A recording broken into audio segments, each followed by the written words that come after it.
First of all, thank you so much for including me in this incredible endeavor. Again, my name is William Thomas.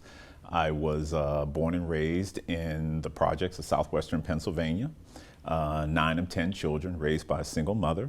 I went to undergraduate school in Washington and Jefferson College, law school at Temple University, moved to Florida in 1994, and was a state public defender for 3 years, and then a federal public defender for 7 years.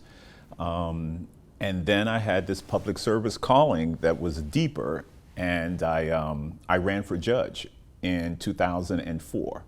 I was elected in 2004, and I've been on the bench now going on almost 18 years. In that time, I've served in the juvenile division, the criminal division, the civil division. Just recently completed 5 years in the complex business litigation division, which is arguably one of the more demanding of all of the divisions that we have in our circuit. It has been an incredible 18 years. I first became aware of Judge Thomas when I saw his name, and I actually researched to find out whether or not there's any relation. I said, what are the chances? Thomas.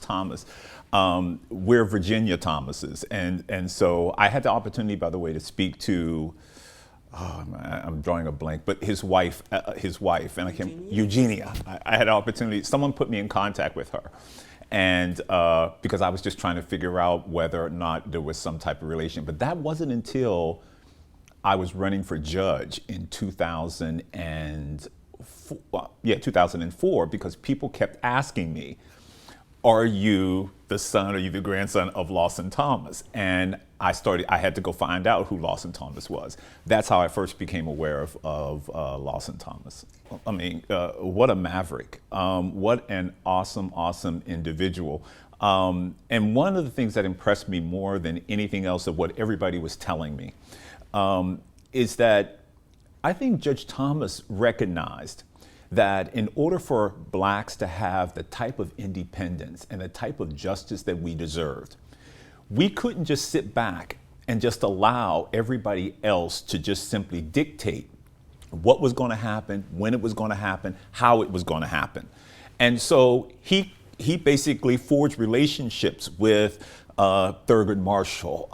So you don't hear as much about Judge Thomas as you do about Thurgood Marshall, and many other leaders. And he filed lawsuits on behalf of individuals within our court system, whether it related to voters' rights or whether it access to the courts.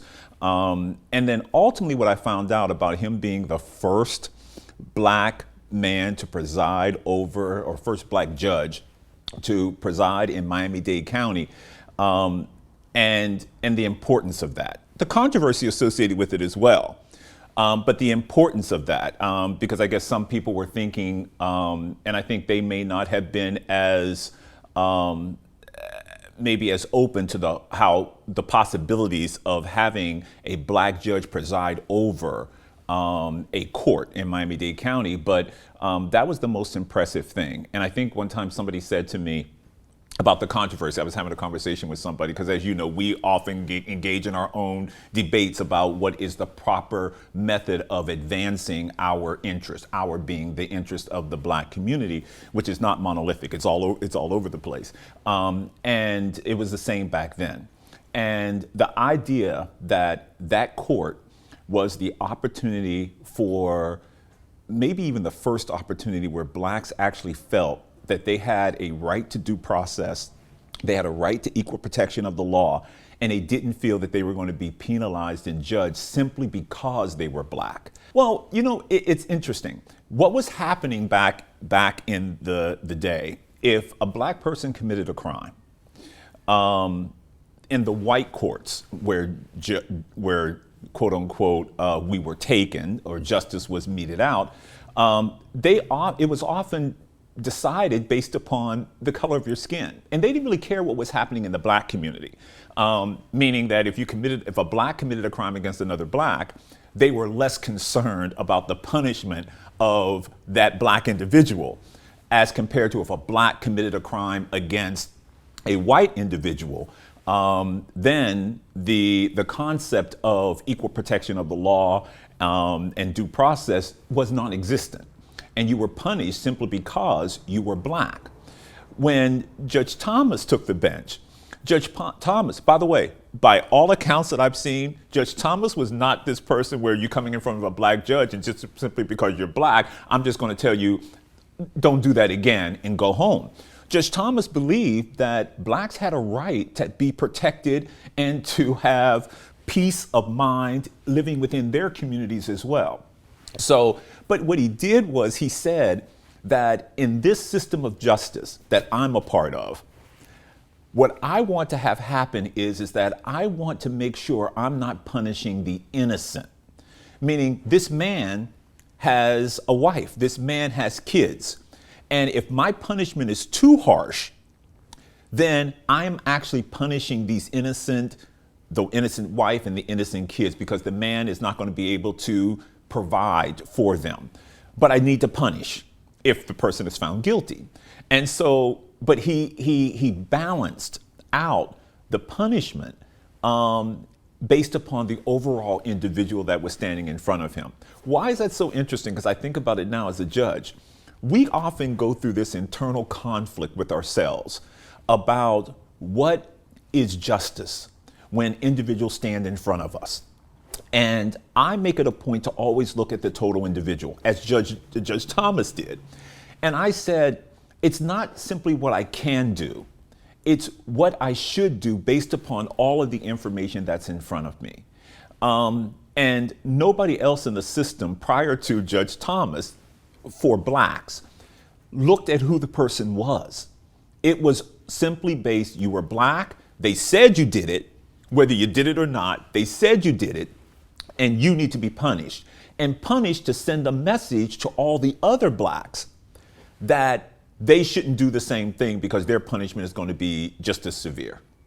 And I think that what Judge Thomas was doing in the Black Municipal Court is a framework for what it is that we as judges today really still should be doing, looking at the whole individual and trying to, by the way, I tell people this all the time when they say, I'm a black judge, but I'm not put here to basically let black people who commit crimes go.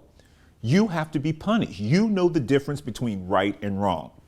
By the way, that was a quote from, I think, Judge Thomas's daughter. He said one of the things that he taught her from a very early age is that you know the difference between right and wrong, and there has to be consequences when you break the law. The question, though, is making sure that individuals have due process, making sure that individuals are treated fairly. And as tough as he was, the reputation that he had, I think most people thought he was fair. And what a sad commentary. And this is what I mean about the significance of who this man was. In spite of all of the other things that we face in this country, and we know what our country history is, I've always been boggled by the thought that, we hold these truths to be self-evident, that all men are created equal, but then we define what equal is. And it's different depending upon who you are, the color of your skin. And he was a symbol, I think, at that time of hope for a lot of people. And even the people who didn't necessarily agree with maybe his approach or agree with the whole idea of a segregated court system. The whole thought is that we're trying to desegregate this country. And if we have a segregated court system and it works, then that may be the tool that other people use to basically say that segregation is unnecessary. And what Judge Thomas said is that, well, we need to empower ourselves and work within this segregated system. We are developing independence within the segregated system so that it wasn't the end game, but it was better than simply turning justice over to a system that had no regard for who we were or what our rights and obligations as citizens of this country should be. And can I also tell you, and why this becomes important? Someone told me a story a while back. We live in the community, and so every now and then we run into people at the supermarket or wherever. And a young man came up to me, and he said to me, he walked into my courtroom. I didn't remember him, to be quite candid. And he said to me, he saw me, and he thought for the first time that he actually had a chance. That was just my mere presence. Before I said anything, he said, I watched you and I actually thought I had a chance. And I asked him, I said, well, what did you mean by that? And he said that, well, I've come to court multiple times, unfortunately, and all of my judges were always white. And he said, I never even got a sense that they were even hearing or seeing me. Now, I'm not saying that that's true. I'm saying that was his perception. That was the same thing when Judge Thomas presided. People thought for the first time they were heard. And if they had an opportunity to show, or the state who was bringing the charges, who I believe at the time was, back the way it operated, the officers were the ones who basically brought the charges, the officers had to prove that that was in fact what the person actually did. And that has to be so refreshing. The fact that I can speak, I can tell you what happened, and you can actually believe me, and there would be no penalty handed out. That was unknown in the previous system. In the previous system, no, they said you did it. You're black, and so we just presume you did it, and there really wasn't much form or process. In fact, I was reading something in part of this that said that. At one point, an officer or someone referred to a black woman as a colored woman, and the judge corrected him and said every black person in this courtroom is a nigger. They're not a colored woman, and don't ever refer to anyone other than that in my courtroom. And so the dignity of his courtroom was something else that he brought to a community that really needed it. Part of our struggle, I always say, is finding dignity in all of the wrong, being able to hold our heads up and have hope in spite of all of the injustice. And it's not the easiest thing to do. And he made it a little easier because you knew that, at least if it was a crime involving a black person and a black person, you knew that you were going to at least have an opportunity to be heard, and you thought you were going to have a chance to have some fairness. One of my biggest shames, and I don't think it's just mine, I think it's shared by people my age, younger, is that we've lost total sight of all of the sacrifices that so many people have made in order for us to be the people that we are. I'm a judge today, and if Judge Thomas didn't do the things that he did in the manner that he did them, I don't know whether or not that would have been possible in the same way. And we're surprised by it because it's not our reality. And the types of things that we experience, I always complain about, one of the things I get frustrated about is that judges in our circuit, I always say, no, we need judges to be in positions that are the challenging positions.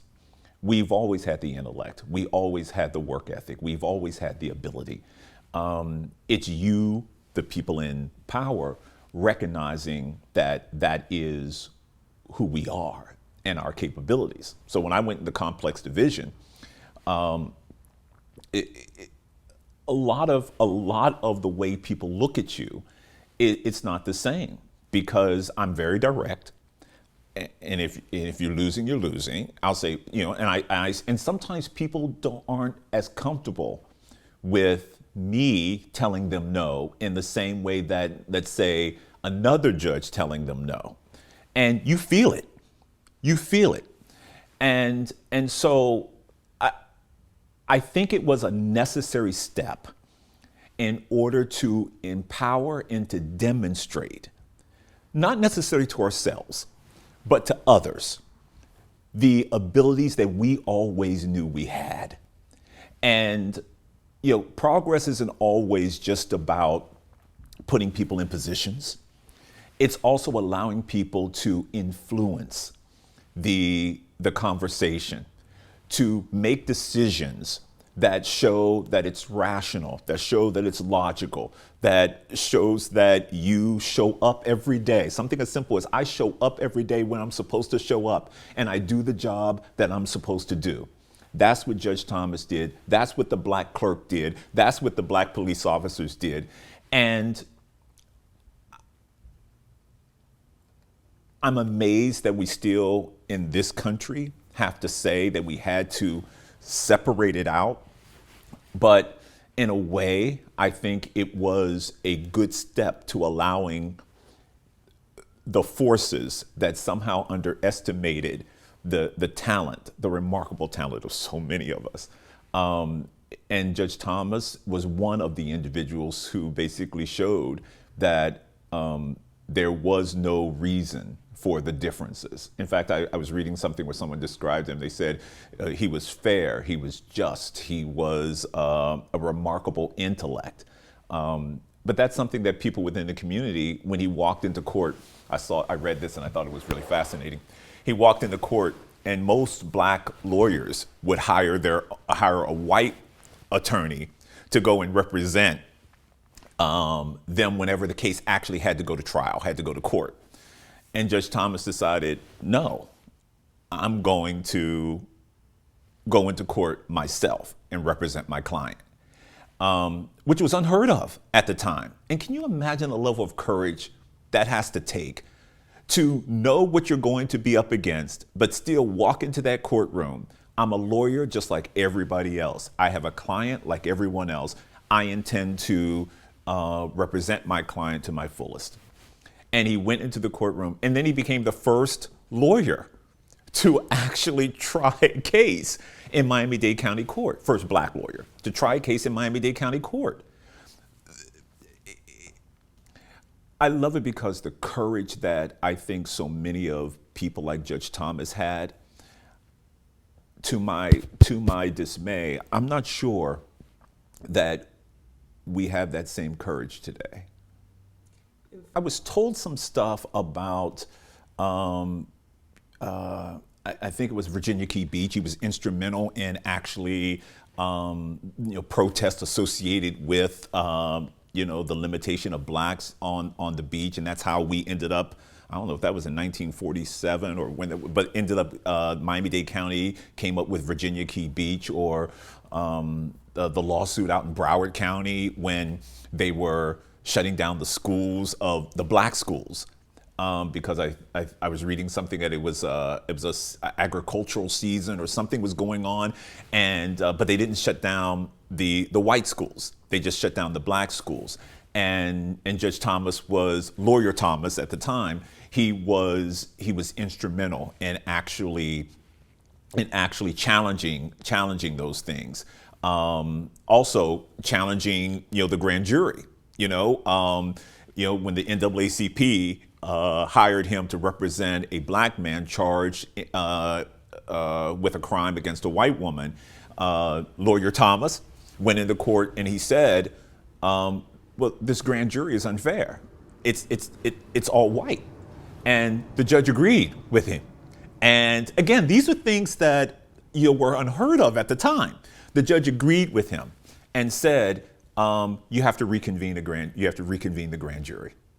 And so I did hear those things. Again, fearless, which is not always what I wish we heard more of that. I wish we saw more of that in 2022. There are things that I am a beneficiary of. And when it happens to me, when certain things happen to me, they're right in my face. I don't always get the opportunity to reflect. I started doing, with our courts, I realized we weren't celebrating Black history. I didn't understand that.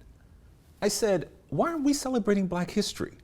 And so I started putting together Black History Month programs so that we can remember all the things that people like Judge Thomas did during times when they were so different from what we have right now. And we're not where we need to be, but we certainly are not where they were. And I think I went to law school and it was a tough time. I mean, I really struggled financially going through law school, and my undergraduate school, I was the one of 8 Black people on campus out of the 1,200. It was a small private school, but there was 1,200 people. There were only 8 Blacks on campus. I thought that was hard. But can you imagine how hard it was for Judge Thomas, who the only person in his law school class during this period of time, and during graduation, nobody talking to him, sitting by himself, and having that type of, I guess, spotlight on you and everything that you do. Because all I could think about is how insurmountable it all seems, but somehow they did it. And that's my point. We cry over the least little things that seem to be an injustice. But if you watch what people like Judge Thomas went through, and Justice Marshall went through, and all of these civil rights leaders went through, it doesn't compare to what we are sitting here complaining about. And it's sometimes I even hate talking about my quote unquote struggle, because it's really, compared to them, it wasn't a struggle. It was a struggle to me, but what they went through was so much greater than anything I experienced. That we are not educating ourselves on our history. We are operating in a very selfish mode where everything kind of revolves around ourselves.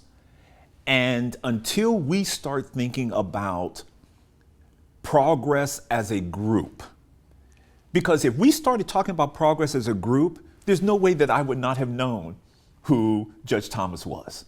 There's no way I wouldn't know who Gwendolyn Sawyer Cherry was. There's no way I wouldn't know who Judge John Johnson was. There's no way I wouldn't know who Jesse McCrary is, or was.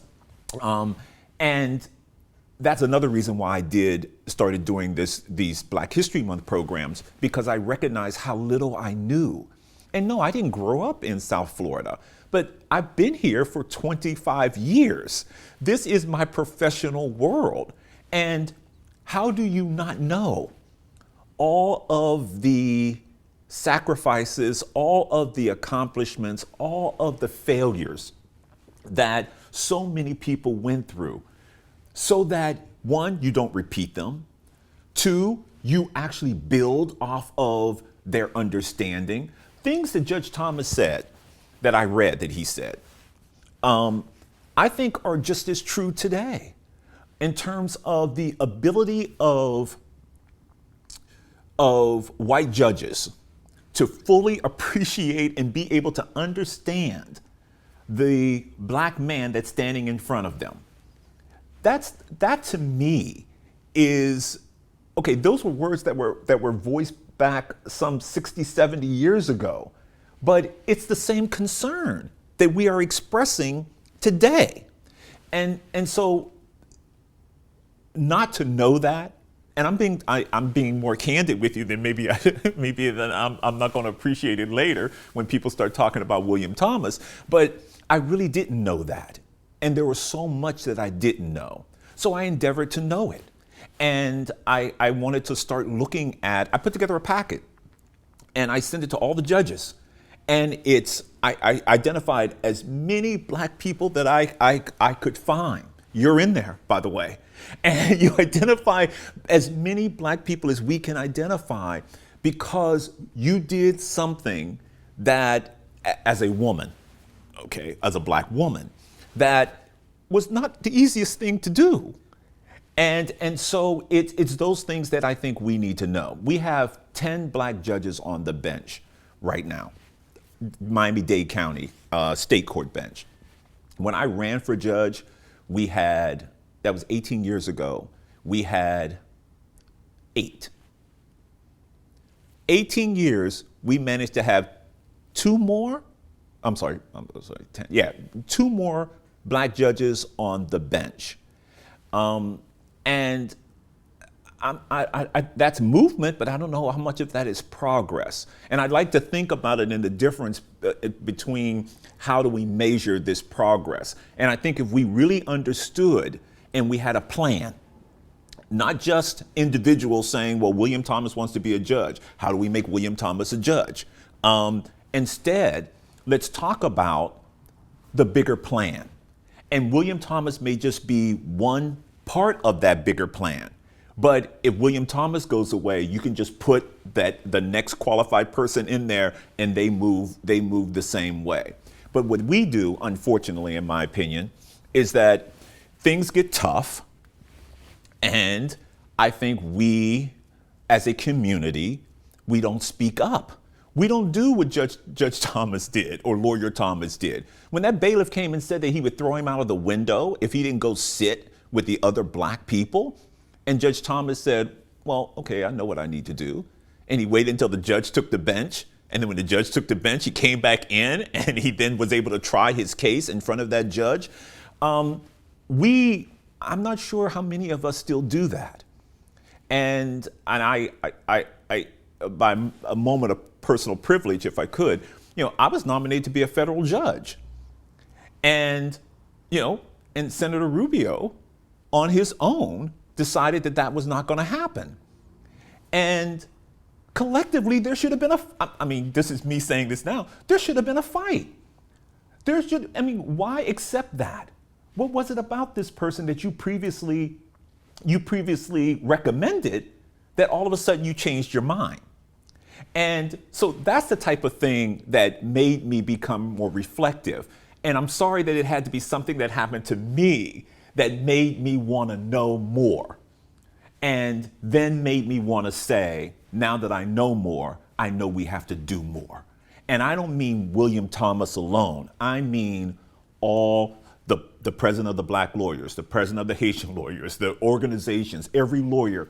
We got to be much more aware, and we got to have a plan. Not when something immediately happens. Something happens in the street and we protest, and then all of a sudden it goes away, and we protest again when something else happens in the streets. And then we go away, and then we protest again when something else happens in the street. I think there needs to be a plan. And part of that plan sometimes is working locally and then working your way up. School boards, commissioners, judges, police officers, doctors, lawyers, and we need more.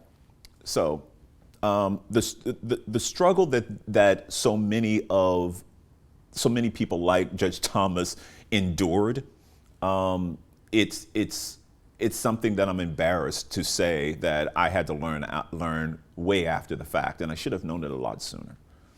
I would say that our history is not a burden. Our history is our asset. It's one of the most valuable things that we have that nobody can take away from us. And when you know it, not because somebody forced you to know it, but when you know it because you want to be able to grow as an individual, whether you want to be a lawyer, whether you want to be a doctor, whether you want to be a judge, it empowers you to be able to stand up and be righteous in the moment that goes beyond you. And what I'm hoping from this oral history, this incredible opportunity that you are providing, I'm hoping people will learn and appreciate that we have to look beyond our own interest. And we have to think more globally. And even though it doesn't necessarily benefit William Thomas may have to do something because it could benefit somebody 5 years or 10 years later. And this history, I don't know where else we get it. And unfortunately, we're moving into a society where everything is so instantaneous. That scares me because it's so hard. I have an 11-year-old and he's connected to that phone. And I will say to him that when he comes home, I make him take the phone and I make him put it on the counter. And I say, then when you complete your homework and I check it, you can then get your phone back. And he explains, he says, but I don't understand. Why can't I have my phone when I'm doing my homework? And we have this conversation, and I say to him, and I say to you, that all of the, I'm gonna use this phrase, idiot distractions, I think they prevent us from reaching our fullest potential. And not knowing the history. We were forced sometimes because we had to read encyclopedias. Okay, you had to go to the encyclopedia in order to basically learn something. They don't have that excuse. If you want to know about Judge Lawson Thomas. If you want to know about Marilyn Holyfield. You can learn about they're all at the tips of your fingers. The book you wrote, you can sit up there, you can go and look at the book. She wrote a book. Oh my God, this is so fascinating, you know? And so I'm concerned that the tools are there, but I'm not sure the desire is there. And we have to be able to feed that desire. That's what I love about this oral history, because I think it's a creative way to help feed the desire to learn. And whether you realize you're doing it or not, you are learning, you are teaching. In the same way, when my little one, we're out there playing, and the way I taught him how to count his numbers is we're playing. I say, okay, how many times did you throw the ball? And he didn't realize it, and he was adding without even realizing he was adding, and because he was playing. But when you actually put the balls there and you said to him, well, 3, plus the 1, how many? And he would count them without realizing he could count. He could add.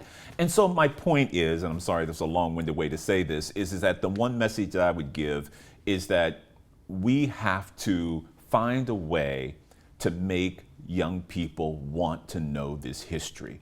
It's in their interest, and it can't get lost. If it gets lost, so much of what we actually can do may get lost with it. We almost can't let it happen. So thank you for including me in this oral presentation. I think it's a phenomenal idea.